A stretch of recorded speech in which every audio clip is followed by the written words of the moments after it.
Jimmy G off to a flying start after one game for the Patriots. He upset the Cardinals. A lot of people didn't think he'd win that one. His numbers in one game are better than Tom Brady's stats through the first two games in his career. How about them apples? Jimmy Garoppolo, as Stephen A. calls him, completed one last pass, has a higher completion percentage, higher passing yards, and more touchdowns. That was without Rob Gronkowski. Will Kane, what do you expect from the Italian Stallion? Please, Sunday. can we not compare him to Brady? Please, not yet. I expect this. 4 quarterbacks made their first start this past weekend. Garoppolo, Wentz, Prescott, Simeon.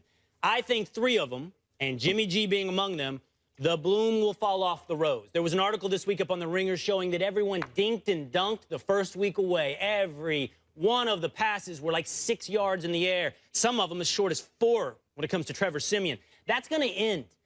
These players, as soon as defenses get a little more complex with these first-year starters, 3 of them are going to tail off, and Jimmy G is going to be one of them. The Dolphins are a team that people are sleeping on a lot. I think like the Vikings, that defense holding the Seahawks in Seattle to 12 points. I am looking forward to see that Dolphins defense against Jimmy G. By the way, just so I don't leave you guessing, Stephen A., that one quarterback that's not going to turn, it's not going to wilt, that's Dak Prescott.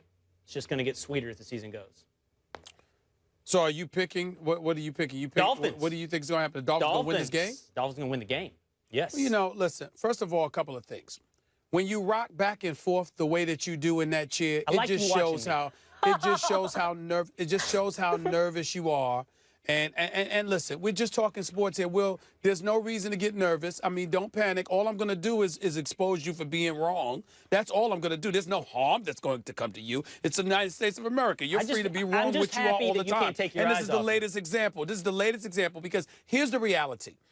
Did you see the Miami Dolphins offense last week? I did. Now, I understand it was against Seattle. I understand it was against the Legion of Boom, but the bottom line is they've looked that way no matter who they've gone up against. Ryan Tannehill only threw for 186 yards. Arian Foster's their new running back. My brother, I love Arian Foster. But the guy only ran for 38 yards. Jarvis Landry had 10 receptions, but they were for 59 yards. I mean, the Miami Dolphins, their offense has looked discombobulated all through training camp, through preseason, and now into the regular season. I have no faith in them yet. I think Gase is the right man. I think he'll do a good job for them. But I think that what we're trying to find out and discover here is how valuable and real and legitimate Ryan Tannehill is because he got the $95 million deal. Let's face reality, people in South Beach don't believe in him. He looks the part, you know, handsome man, good-looking wife, seems like a family-oriented dude, really decent dude, looks like South Beach, got the nice tan, kind of tan Will Kane would have if he wasn't in Bristol all the damn time, if he was down in South Beach. But that adds absolutely, just like it has no substance to your argument, it adds no substance to his game. So in the end, what it comes down to, Will Kane, is that Ryan Tannehill and that Miami Dolphins offense, it's not going to be good enough. You look at Jimmy Garoppolo, not Jimmy G, Jimmy Garoppolo. It's really not that. I mean, it was an impressive performance, but 264 yards, a tad bit above pedestrian. He's working under the system of Bill Belichick. He'll be just fine. They'll run the ball with LeGarrette Blount. He'll feed dudes like Martellus Bennett and Edelman and those boys, and they'll do enough to win this game against an improved Miami Dolphins defense. But just like defense wins championships, points win games. And Miami ain't going to win too many of them because I don't expect them to score much. I think New England wins this game something along the lines of 23-14.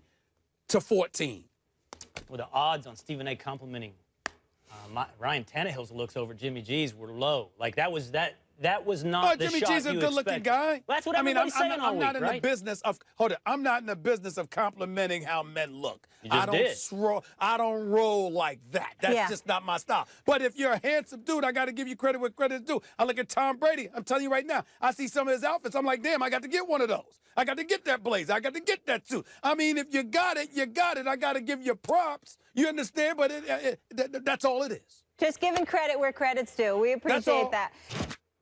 Back in July, the NBA announced that they were moving the NBA All-Star Game out of North Carolina because of the HB2 law, which is a controversial bill that limits protection of the LGBT community. On Wednesday, the ACC announced they are moving the neutral site conference championships out of the state as well.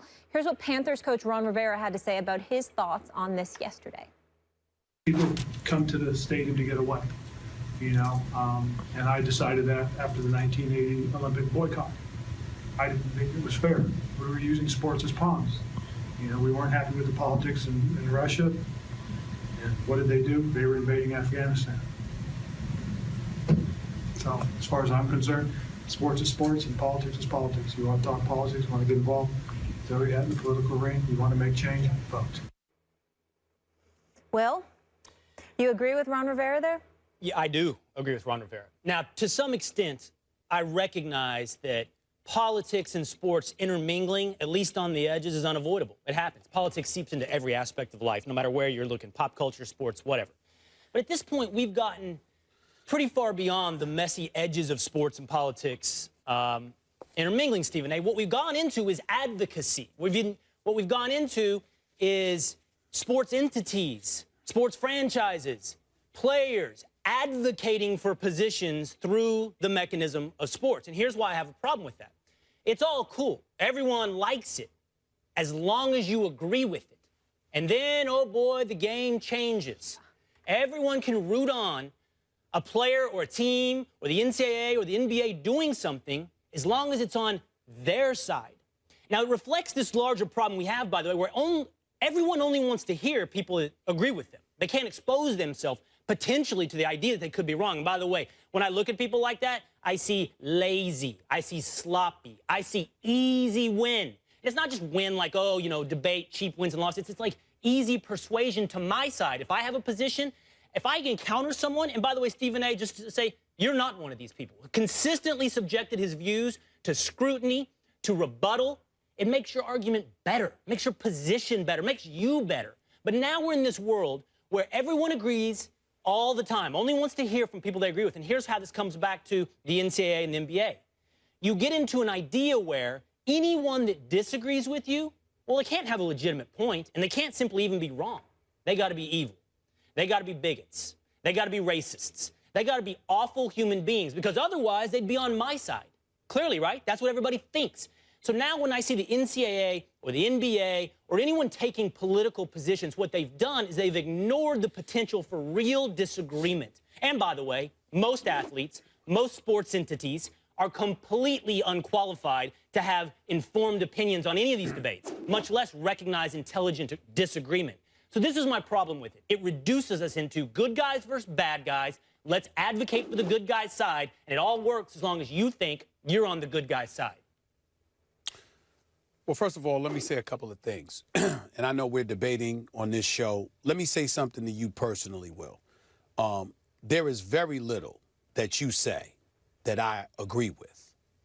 But I love having you on this show. I love having you on the show today. I think you're doing a phenomenal job. I'm proud of the job that you're doing here, filling in for Max today. And you're always welcomed on this show. Thank you. And I sincerely mean that, because the fact of the matter is, you're right when you talk about how people react to opinions that are different than their own. And you made that point on Twitter over a week ago. You were absolutely right about that. I don't think that your opinions that are different than mine make you evil. I don't think it makes you bad. I certainly don't think it makes you a racist or a bigot. I think it makes you who you are, which is a person with your views who comes from a different culture, a different background than me, and you don't view it the same way, which you have every right to do. I want to make sure that I'm very, very clear about that. But here's where I would say to you, I disagree with you as it pertains to Ron Rivera and talking about sports and politics don't mix. It absolutely does mix. It might be oil and water, but it's the kind of oil and water combination that you better find a way to make it a syrup or something. I don't know what the hell it could ultimately turn into, but you better find a way to do it, because we as a society has spent far too much time intermingling it by putting an added amount of pressure on the athletes to be more than just athletes when it serves other folks' purpose. But then we want them to shut up when it serves theirs. It doesn't work that way, because you know me well enough to know I'm about fairness.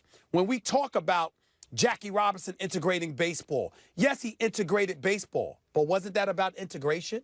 That wasn't just about sports. It was about integration. And it was about getting ourselves and elevating ourselves as a society to a point where we became integrated and we accepted people who looked differently and were different than us, and understanding that we were aspiring as a nation to be a gorgeous mosaic, and it's what we all should be advocates of. The civil rights movement and legislation. No, that didn't involve sports, but to the degree it did, because Jim Brown, with Muhammad Ali, with Bill Russell, with Kareem Abdul-Jabbar, Lou Alcindor at the time, or the list goes on and on. Those people, they were sports figures. But if they did not take the positions that they took, it may not have compelled society to pay attention, take notice, and feel compelled to act. Curt Flood, free agency, okay, that had an impact. Even though it was sports, it spoke to a bigger issue, and teams not having the right to own you just because they drafted you and completely control you. Spencer Haywood coming out of high school and wanting to you know, be the ABA and then coming to the NBA and having to challenge the authority of the NBA to keep him restricted to the confines they wanted him restricted to. That spoke to bigger issues. So when we think about the bevy of issues that have permeated our society through the prism of sports, we have to understand it's not about sports. It's about life, American life, life in our society. Sports figures are just those, you know, those figures that are illuminated before us. Why? Because we point at them, the money that they've earned, the money generated by sports, especially in this day and age, and we have compelled them to be more than just athletes. We want you to be model citizens. We want you to be pitchmen. We want you to be the kind of individuals that go to somebody's home on Thanksgiving or go to somebody's home on Christmas, the kind of person who's welcoming, the kind of person who's inviting. Think about society and how we've evolved. Think about gay rights. Think about the immigration issue. Think about a bevy of other things that have taken place in our society and how we've used sports to basically ingratiate those issues into the fabric of American culture. It may not have been successful, Will, had we not pulled that off. And that's where I disagree with Ron Rivera. Well, go ahead. With Ron Rivera, but with you, I don't wholeheartedly disagree. Sports has been a catalyst for many great social changes. You have to understand, although you and I might be on the same side on many of what those social changes were, maybe all of them, perhaps there's people who aren't. Right? Perhaps there are people that disagree with it. And all I'm saying on this is what you risk at some point is you take official positions. By the way, we're not just talking about the quiet dignity of Jackie Robinson here. We're talking about overt political positions, right? Here's where this league stands on this bill. And by the way, for the record, no one knows where I stand on these bills. By the way, I left politics. You've referenced it several times to come over here and talk to sports. But sometimes I feel like I'm the only one. I feel like everyone wants to be a frustrated political pundit at every action. I can promise you this. That's right. I can promise You're right you this. about that. Sports is better. So don't go over there because it's not everything you think it's cracked up to be. It's not enlightening. It's not even entertaining, much less is it helping the conversation. This sports conversation is better in almost every single way. Oh, I agree with But just on this point, if sports is insistent on being overtly politically active, you're just going to be reminded at some point you're also a business. And there are people who don't want, I'm not talking about any particular thing. I'm not talking about Kaepernick. I'm not talking, but there are people who don't want their politics and sports mixed, and there'll be a market for those people. There'll be a market for you to turn and find just sports as an escape. But the problem with it, Will, is this. Those same people then want to turn around and dictate what they do want you to get involved. No, that's right. That's right. Like I said, it's always if you agree with it. Always if you agree. I'm just saying, the point that I'm trying to make is that if you're going, I would support that stance by Ron Rivera and yourself. If nobody bothered the athlete about anything other than playing and going home. And that's impossible. But when you want to bother them about other things, you then can't turn around and try to say, well, this doesn't belong in sports. Because there's a lot of things that athletes would prefer they didn't have to deal with, but they're compelled to by virtue of the fact that the money that they're making, they're considered role models, et cetera, et cetera. You can't have it both ways. You either got to let them in or not. It's Pandora's box. That's what I'm saying. Yeah, I agree. And to your point earlier, whether we like it or not, it is a business at the end of the day, and comes down to the bottom line. People don't want that affected. Yep.